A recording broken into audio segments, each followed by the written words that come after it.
नमस्कार, आप देख रहे हैं बोलता हिमाचल। मैं हूं अर्नव और लेकर आया हूं देवभूमि हिमाचल से आज की बड़ी और महत्वपूर्ण खबरें। दोस्तों, रोजाना खबरों के लिए चैनल को सब्सक्राइब करें, वीडियो को लाइक और शेयर करें। कमेंट बॉक्स में अपने जिले का नाम हमें जरूर बताएं। वीडियो को अंत तक जरूर देखें। चलिए शुरू करते हैं आज का हिमाचल न्यूज बुलेटिन। 10वीं 12वीं के एडमिट कार्ड जारी, विद्यार्थी बोर्ड की आधिकारिक वेबसाइट से करें डाउनलोड। हिमाचल प्रदेश के लाखों विद्यार्थियों का इंतजार अब खत्म हुआ। हिमाचल प्रदेश स्कूल शिक्षा बोर्ड ने 10वीं और 12वीं कक्षा की बोर्ड परीक्षाओं के लिए एडमिट कार्ड जारी कर दिए हैं। 3 मार्च से परीक्षाओं का आगाज होगा। बोर्ड के अध्यक्ष डॉक्टर राजेश शर्मा ने इसकी घोषणा करते हुए बताया कि छात्रों की सुविधा को सर्वोच्च प्राथमिकता देते हुए पूरी प्रक्रिया को डिजिटल और पारदर्शी बनाया गया है। अब परीक्षार्थी बिना किसी भागदौड़ के बोर्ड की आधिकारिक वेबसाइट से अपना एडमिट कार्ड प्राप्त कर सकेंगे। डिजिटल इंडिया की दिशा में कदम बढ़ाते हुए बोर्ड ने यह सुनिश्चित किया है कि छात्रों को एडमिट कार्ड के लिए परेशान न होना पड़े। डॉक्टर शर्मा के अनुसार विद्यार्थी अब बोर्ड की वेबसाइट पर जाकर सीधे या अपने संबंधित स्कूल लॉगिन के माध्यम से एडमिट कार्ड डाउनलोड कर सकते हैं। उन्होंने स्कूलों और एसओएस केंद्रों को सख्त निर्देश दिए हैं कि वे छात्रों का समय पर मार्गदर्शन करें ताकि परीक्षा के तनाव के बीच उन्हें कागजी कार्रवाई की चिंता न सताए। हिमाचल पंचायत इलेक्शंस 2 मार्च को होगी फाइनल डिलिमिटेशन। पंचायतों की फाइनल डिलिमिटेशन 2 मार्च को कर दी जाएगी। पंचायतों के प्रस्ताव के बाद 27 फरवरी तक आपत्तियां दर्ज कराने की अवधि 27 फरवरी को पूरी हो गई है। इसके बाद अब 2 मार्च को पंचायतों की फाइनल डिलिमिटेशन की जाएगी। 2 मार्च को अंतिम प्रकाशन के बाद 10 दिनों का अपील का समय दिया जाएगा, जो 11 मार्च तक रहेगा। अपीलों की सुनवाई मंडलीय आयुक्त द्वारा 7 दिनों के भीतर की जाएगी और उनके निर्णय के अनुसार 20 मार्च तक संशोधित अंतिम प्रकाशन जारी करना होगा। प्रदेश सरकार ने डिलिमिटेशन और आरक्षण रोस्टर की प्रक्रिया 31 मार्च तक पूरी करने के आदेश जारी किए हैं। पंचायती राज विभाग ने सभी जिलों की डीसी को इस संदर्भ में पत्र जारी किया है। इसके बाद 8 सप्ताह के भीतर यानी 31 मई तक चुनाव कराना अनिवार्य होगा। पत्र में ये भी स्पष्ट किया गया कि ब्लॉकों के पुनर्गठन और नई ग्राम पंचायतों के गठन से संबंधित लंबित डिलिमिटेशन कार्य भी 20 मार्च तक पूरे किए जाएं। सभी अधिकारियों को निर्देश दिए गए हैं कि वे निर्धारित समय में प्रक्रिया पूर्ण कर इसकी सूचना विभाग को दें। सभी जिलों के डीसी को अब जिला परिषद वार्ड, पंचायत समिति, ग्राम पंचायत जहां पहले नहीं हुई के वार्ड का डिलिमिटेशन इस शेड्यूल के हिसाब से करना होगा। यदि कहीं नई पंचायतें बननी हैं तो उनका गठन 20 मार्च से पहले करना होगा। निर्वाचन क्षेत्रों का अंतिम आरक्षण 31 मार्च तक हर हाल में पूरा करना अनिवार्य किया गया है। हमीरपुर पहुंचे सीएम सुखविंदर सिंह सुक्खू। निर्माणाधीन हेलीपोर्ट और बस अड्डे का किया निरीक्षण, अफसरों को दिए निर्देश। मुख्यमंत्री सुखविंदर सिंह सुक्खू ने हमीरपुर जिला के जसकोट में 18 करोड़ रुपए की लागत से निर्माणाधीन हेलीपोर्ट का निरीक्षण किया। उन्होंने अधिकारियों को निर्देश दिए कि इस हेलीपोर्ट के निर्माण कार्य में तेजी लाकर इस वर्ष मई महीने तक इसका निर्माण कार्य पूरा करें। मुख्यमंत्री ने कहा कि राज्य सरकार पर्यटन को बढ़ावा दे रही है और पर्यटकों की सुविधा के लिए कनेक्टिविटी व अधोसंरचना के विस्तार को प्राथमिकता दी जा रही है। उन्होंने कहा कि प्रदेश में पर्यटन विकास से राज्य की आर्थिकी सुदृढ़ होगी व प्रदेश के युवाओं के लिए रोजगार व स्वरोजगार के अवसर भी सृजित होंगे। उन्होंने कहा कि प्रदेश सरकार द्वारा प्रत्येक जिला मुख्यालय व अन्य प्रमुख पर्यटन स्थलों पर हेलीपोर्ट का निर्माण किया जा रहा है। इसके साथ ही हाल ही में संजौली हेलीपोर्ट से चंडीगढ़ और रिकांगपिओ के लिए हेलीकॉप्टर सेवाएं शुरू की गई हैं, जिससे पर्यटक राज्य के प्रमुख पर्यटन स्थलों तक सुगमता से पहुंच सकेंगे। इसके अतिरिक्त संजौली रामपुर रिकांगपिओ व संजौली मनाली सासे हेलीपैड के लिए भी शीघ्र हेलीकॉप्टर सेवाएं शुरू की जाएंगी। मुख्यमंत्री ने 123 करोड़ रुपए की लागत से बन रहे हमीरपुर बस अड्डे का निरीक्षण भी किया। उन्होंने कहा कि दोनों परियोजनाओं पर कार्य तेजी से चल रहा है व इनका निर्माण कार्य तय समय के भीतर पूरा कर लिया जाएगा, जिससे जिला के लोगों को बड़ी सुविधा मिलेगी। अब नहीं करना होगा महीनों इंतजार। सुक्खू सरकार ने आईजीएमसी को दी 3 टेस्ला एमआरआई मशीन की सौगात। हिमाचल प्रदेश की राजधानी शिमला स्थित आईजीएमसी अस्पताल अब चिकित्सा तकनीक के मामले में देश के चुनिंदा संस्थानों की कतार में खड़ा हो गया है। स्वास्थ्य सेवाओं को हाईटेक बनाने की दिशा में एक बड़ा कदम उठाते हुए मुख्यमंत्री सुखविंदर सिंह सुक्खू ने संस्थान को 3 अत्याधुनिक टेस्ला एमआरआई मशीनों की सौगात दी। ये कदम न केवल मरीजों के इलाज की गुणवत्ता सुधारेगा, बल्कि पहाड़ के लोगों को बेहतर इलाज के लिए बाहरी राज्यों की दौड़ लगाने से भी निजात दिलाएगा।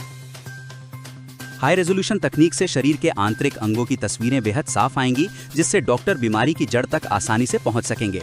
वेटिंग लिस्ट में भारी कमी आएगी और मरीजों को तत्काल जांच की सुविधा मिलेगी। मुख्यमंत्री ने संकल्प दोहराया है कि 1 साल के भीतर राज्य के सभी मेडिकल कॉलेजों को इसी तरह की आधुनिकतम तकनीक से लैस कर दिया जाएगा।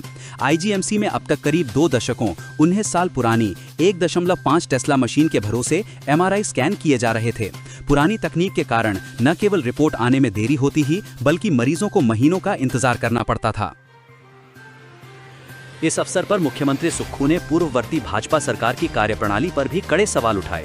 उन्होंने विपक्ष को हिमाचल विरोधी करार देते हुए कहा कि केंद्र से भारी भरकम बजट 54,000 करोड़ का आरडीजी और 16,000 करोड़ का जीएसटी मुआवजा मिलने के बावजूद पिछली सरकार ने प्रदेश के स्वास्थ्य ढांचे को सुधारने में कोई दिलचस्पी नहीं दिखाई। उन्होंने पूर्व मुख्यमंत्री जयराम ठाकुर पर तंज कसते हुए कहा कि वर्तमान सरकार विजन के साथ काम कर रही है ताकि हिमाचल का पैसा और मरीज दोनों प्रदेश के भीतर ही सुरक्षित रहें। मेयर के कार्यकाल बढ़ाने पर एमसी सदन में हंगामा, भाजपा पार्षदों ने किया वॉकआउट, एक निलंबित। नगर निगम के महापौर का कार्यकाल बढ़ाने को लेकर शुक्रवार को मासिक बैठक में जमकर हंगामा हुआ। सदन में भाजपा और कांग्रेसी पार्षदों ने एक दूसरे के खिलाफ नारेबाजी की। इस दौरान 14 मिनट तक सदन स्थगित भी रहा। वहीं सदन की कार्यवाही में बाधा पहुंचाने पर महापौर ने कृष्णानगर वार्ड के पार्षद बिट्टू कुमार पाना को 2 सदन के लिए निलंबित कर दिया। इसके बाद 3:30 बजे भाजपा समर्थित सभी 9 पार्षद सदन से वॉकआउट करके चले गए और फिर नहीं लौटे। हालांकि सदन 4:30 बजे तक चला। इससे पहले सदन में भाजपा पार्षद ने सीटों से खड़े होकर वेल में आकर महापौर और उप महापौर के सामने नारेबाजी शुरू की। इसके बाद कांग्रेसी पार्षदों ने भी अपनी सीटों से उठकर इसके जवाब में नारे लगाए। प्रदेश सरकार ने कुछ समय पहले महापौर का कार्यकाल बढ़ाकर 2.5 से 5 साल कर दिया है। इसका भाजपा के पार्षद विरोध कर रहे हैं। बचत भवन में जब महापौर सुरेंद्र चौहान शुक्रवार को सदन की कार्यवाही शुरू करने लगे तो भाजपा पार्षद सरोज ठाकुर ने सवाल उठाते हुए कहा कि जब विधेयक पास नहीं हुआ है तो महापौर की सीट खाली है, वो हाउस नहीं चला सकते। विधानसभा में जो विधेयक लाया है उस पर भी राज्यपाल शिव प्रताप शुक्ल ने साइन नहीं किए हैं। हमीरपुर में खुलेगा ट्रांसपोर्ट विंग और अर्बन डेवलपमेंट कार्यालय। सुखविंदर मुख्यमंत्री सुखविंदर सिंह सुक्खू ने कहा कि हमीरपुर में 2 नए प्रदेश कार्यालय खोले जाएंगे। इनका संचालन हमीरपुर के नए बस अड्डे से होगा। इसकी औपचारिकताएं पूरी की जा चुकी हैं। इसमें एक कार्यालय ट्रांसपोर्ट का बड़ा विंग है, जितने भी चालान होंगे ऑनलाइन सिस्टम से होंगे। वहीं अर्बन डेवलपमेंट का कार्यालय भी खोला जाएगा। सीएम ने कहा कि भाजपा हिमाचल विरोधी हो चुकी है। पूर्व सरकार में 5 साल तक प्रदेश की संपदा को लुटाया। पूर्व जयराम सरकार में बहुत वित्तीय कुप्रबंधन हुआ। अपने दोस्तों और मित्रों के लिए 1000 करोड़ रुपए की खाली बिल्डिंग छोड़ गए। ये बात सीएम ने हमीरपुर के 1 दिवसीय दौरे के दौरान कही। कीरतपुर मनाली एनएच पर थलौट के पास भूस्खलन सुधार के लिए 294 करोड़ 10 लाख स्वीकृत। केंद्र सरकार ने राष्ट्रीय राजमार्ग 03 पुराना राष्ट्रीय राजमार्ग 21 के पंडोह कुल्लू के बीच थलौट के पास हुए भारी भूस्खलन में सुधार करने के लिए 294 करोड़ 10 लाख रुपए की राशि स्वीकृत की है। प्राकृतिक आपदा के चलते थलौट के पास बड़ी मात्रा में मलबा सड़क पर आ गया था। इससे कई दिनों तक वाहनों की आवाजाही प्रभावित रही थी। प्रदेश सरकार ने केंद्र से इस सड़क में सुधार के लिए राशि जारी करने की मांग की थी। केंद्रीय भूतल एवं परिवहन मंत्रालय ने शुक्रवार को ये राशि जारी कर दी है। इसकी सूचना प्रदेश सरकार को भी दी गई है। नगर परिषद बद्दी को नगर निगम का दर्जा, हाईकोर्ट के आदेशों के बाद सरकार का अंतिम फैसला। हिमाचल की सुखविंदर सिंह सरकार के शहरी विकास विभाग ने नगर परिषद बद्दी को आधिकारिक रूप से नगर निगम बद्दी घोषित कर दिया है। इस संबंध में सरकार द्वारा अधिसूचना जारी कर दी गई है। शहरी विकास विभाग के प्रधान सचिव देवेश कुमार ने इस बारे में आदेश जारी किए हैं। यह फैसला उच्च न्यायालय के निर्देशों के अनुपालन और सभी कानूनी प्रक्रियाएं पूरी करने के बाद लिया गया है। प्रदेश सरकार की अधिसूचना के अनुसार इससे पहले 23 दिसंबर 2024 को नगर परिषद बद्दी को नगर निगम घोषित करने के लिए अधिसूचना जारी की गई थी। हालांकि इस पर कुछ आपत्तियां और कानूनी चुनौतियां सामने आई थी, जिस पर उच्च न्यायालय में सुनवाई हुई। ओटीए प्लेटफॉर्म पर फॉरेस्ट गेस्ट हाउस की बुकिंग, पहले चरण में 25 विश्राम गृहों के लिए होगी ये सुविधा। हिमाचल प्रदेश में इको टूरिज्म के तहत संचालित किए जा रहे 1 विश्राम गृहों की ओटीए प्लेटफॉर्म पर बुकिंग होगी। इसके लिए चैनल मैनेजर के चयन की प्रक्रिया पूरी हो गई है। प्रदेश सरकार की ओर से भी इसको मंजूरी दे दी गई है और भुवनेश्वर की बुकिंग गिनी प्राइवेट लिमिटेड कंपनी को इसका दायित्व सौंपा गया है। पहले चरण में वन विभाग के इको टूरिज्म सोसाइटी के तहत संचालित किए जा रहे 25 विश्राम गृहों को ओटीए प्लेटफॉर्म पर लाया जाएगा। HPPWD सिरमौर में PWD डिवीजनों का हुआ पुनर्गठन, अधिसूचना जारी। राज्य के जिला सिरमौर में लोक निर्माण विभाग के प्रशासनिक ढांचे में बड़ा बदलाव कर डिवीजन, सब डिवीजन और सेक्शनों का पुनर्गठन कर दिया है। इस संबंध में लोक निर्माण विभाग के सचिव की ओर से एक अधिसूचना भी जारी कर दी है। सरकार के ये आदेश तुरंत प्रभाव से लागू होंगे। सरकार ने नाहन मंडल के सब डिवीजन ददाहू को संगड़ा डिवीजन में शिफ्ट किया है। सरकार ने स्पष्ट किया है कि जिन क्षेत्रों का प्रशासनिक नियंत्रण बदला गया है, वहां कार्यरत स्टाफ भी संबंधित नए डिवीजन या सब डिवीजन के अधीन माना जाएगा।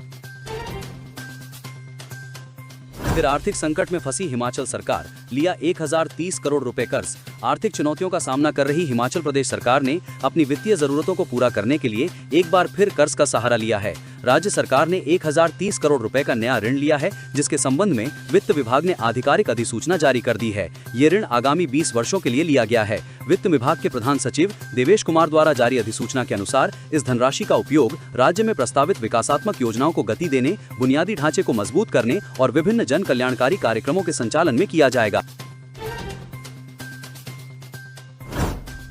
एसडीएम ओशन के प्रमोशनल वीडियो की जांच शुरू, किरकिरी के बाद सोशल मीडिया से हटाई पोस्ट। राजधानी शिमला में एसडीएम शिमला शहरी के पद पर तैनात महिला प्रशासनिक अधिकारी ओशन शर्मा द्वारा निजी कंपनी के उत्पादों के कथित प्रमोशन का मामला अब जांच के दायरा में आ गया है। मामला सामने आने के बाद अधिकारी ने अपने सोशल मीडिया अकाउंट से संबंधित वीडियो हटा दिए हैं। वहीं प्रदेश सरकार ने शिकायत मिलने पर संबंधित विभाग को पूरे मामले की पड़ताल के निर्देश दिए हैं। दरअसल शिमला शहर की एसडीएम ओशिन शर्मा ने अपने सोशल मीडिया हैंडल पर एक वीडियो साझा किया था, जिसमें वो एक कंपनी का पार्सल खोलते हुए उसके उत्पाद कैमरे के सामने दिखाती नजर आ रही थी। वीडियो में ये भी लिखा गया था कि उन्हें कंपनी का पहला पार्सल मिला है। उत्पादों को पेश करने का तरीका कई लोगों को विज्ञापन या प्रमोशनल वीडियो जैसा लगा, जिसके बाद सोशल मीडिया पर बहस शुरू हो गई। वीडियो वायरल होने के बाद अलग अलग प्रतिक्रियाएं सामने आईं। कुछ यूजर्स ने इसे संभावित पेड प्रमोशन बताया, जबकि कुछ ने तंज कसते हुए लिखा कि सरकारी पद पर रहते हुए निजी उत्पादों के प्रचार से बचना सेवा आचरण नियमों के अनुरूप माना जाता है। एक अन्य टिप्पणी में कहा गया कि सरकारी सेवा में रहते हुए उत्पादों का प्रचार नहीं किया जाना चाहिए। एचपीयू में फिर गरमाया माहौल, मुख्य गेट के समक्ष भिड़े छात्र संगठन, एबीवीपी ने एसएफआई पर लगाया हमले का आरोप। हिमाचल प्रदेश विश्वविद्यालय एचपीयू परिसर एक बार फिर छात्र राजनीति और हिंसक झड़प का गवाह बना है। विश्वविद्यालय के मुख्य गेट के पास दो छात्र संगठनों के बीच हुई मारपीट से माहौल तनावपूर्ण हो गया है। इस घटना में कई छात्रों के घायल होने की सूचना है। प्राप्त जानकारी के अनुसार घटना उस वक्त घटी जब केमिस्ट्री रसायन विज्ञान विभाग के कुछ छात्र छुट्टी के बाद अपने घर जा रहे थे। अखिल भारतीय विद्यार्थी परिषद का आरोप है कि उसी दौरान एसएफआई के कार्यकर्ताओं ने उनके कार्यकर्ताओं पर हमला बोल दिया। इस घटना के बाद विश्वविद्यालय परिसर में अफरा तफरी मच गई। सीएम सुक्खू बोले, प्रदेश पुलिस अच्छा काम कर रही, भाजपा इसके भी खिलाफ। मुख्यमंत्री सुखविंदर सिंह सुक्खू ने कहा कि हिमाचल पुलिस अच्छा काम कर रही है, भाजपा उसका विरोध कर रही है। भाजपा हर चीज के खिलाफ है। संविधान में हर राज्य को अधिकार दिए हैं, उसी के अनुसार राज्य कार्य करते हैं। दिल्ली पुलिस को अगर यहाँ से किसी को लेकर जाना था तो यहाँ की स्थानीय पुलिस को सूचित करना चाहिए था। आईजीएमसी शिमला के दौरे के दौरान सीएम ने कहा कि दिल्ली पुलिस को कानून के तहत कार्य करना चाहिए था। कोई बगैर वर्दी के आएगा और किसी को उठाकर लेकर जाएगा और हिमाचल की पुलिस को जानकारी नहीं होगी तो ये उचित नहीं।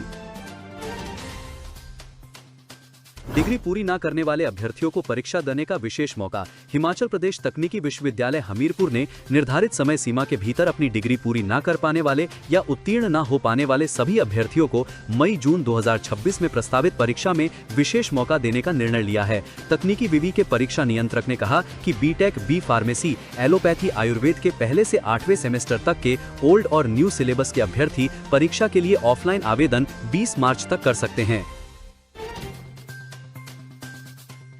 हिमाचल तकनीकी विश्वविद्यालय की प्रवेश परीक्षा का शेड्यूल जारी।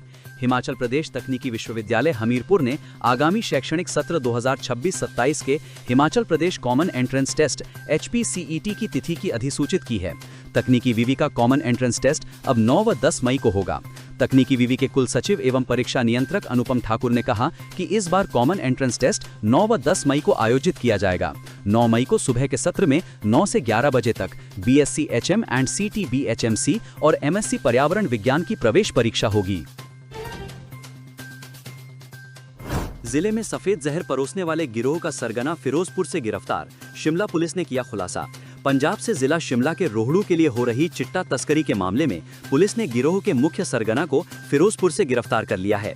फिरोजपुर पुलिस की मदद से शिमला पुलिस ने ये कार्रवाई अमल में लाई है। आरोपी हरदीप सिंह निवासी फिरोजपुर शकूर पंजाब का रहने वाला है। एएसपी अभिषेक ने शिमला में पत्रकार वार्ता में बताया कि जांच में पता चला है कि मुख्य सरगना वर्चुअल नंबर के माध्यम से चिट्टा तस्करी का नेटवर्क चला रहा था। बिलासपुर में वन विभाग की टीम को कुचलने की कोशिश, खैर की लकड़ी काटने से रोकने पर हमला, 3 आरोपी गिरफ्तार। हिमाचल प्रदेश के बिलासपुर जिले में खैर तस्करों के एक ग्रुप ने वन विभाग की टीम को रोकने के बाद उन्हें कुचलने की कोशिश की है। अधिकारियों ने बताया कि यह घटना गुरुवार रात की है, जब बिलासपुर जिले के रहने वाले अजय कुमार, मनीष कुमार डडियारा और मुकेश कुमार डाली को वन विभाग की टीम ने खैर की लकड़ी को काटने से रोका। इस पर खैर माफियाओं ने उन पर जानलेवा हमला बोल दिया। हिमाचल वेदर, अटल टनल रोहतांग समेत पांगी और भरमौर में बर्फबारी, चंबा में बारिश। हिमाचल प्रदेश के उच्च पर्वतीय क्षेत्रों में शुक्रवार शाम को मौसम ने फिर करवट बदली है। अटल टनल रोहतांग क्षेत्र सहित पांगी और भरमौर की ऊंची चोटियों पर शुक्रवार को ताजा बर्फबारी हुई। चंबा जिले के कई क्षेत्रों में हल्की बारिश दर्ज की गई। इससे इन क्षेत्रों में पारा फिर से गिर गया है और मौसम में ठंडक बढ़ गई है। अटल टनल की तरफ गए पर्यटकों ने भी ताजा बर्फबारी का खूब आनंद लिया। वहीं पश्चिमी विक्षोभ कमजोर पड़ने के बाद प्रदेश के अन्य क्षेत्रों में मौसम साफ रहा। राजधानी शिमला सहित अधिकांश क्षेत्रों में दिन भर तेज धूप खिली रही। दोस्तों, बोलता हिमाचल को सपोर्ट करने के लिए इस वीडियो को एक लाइक और कमेंट जरूर करें। साथ में चैनल को सब्सक्राइब करें। धन्यवाद। जय हिंद, जय भारत।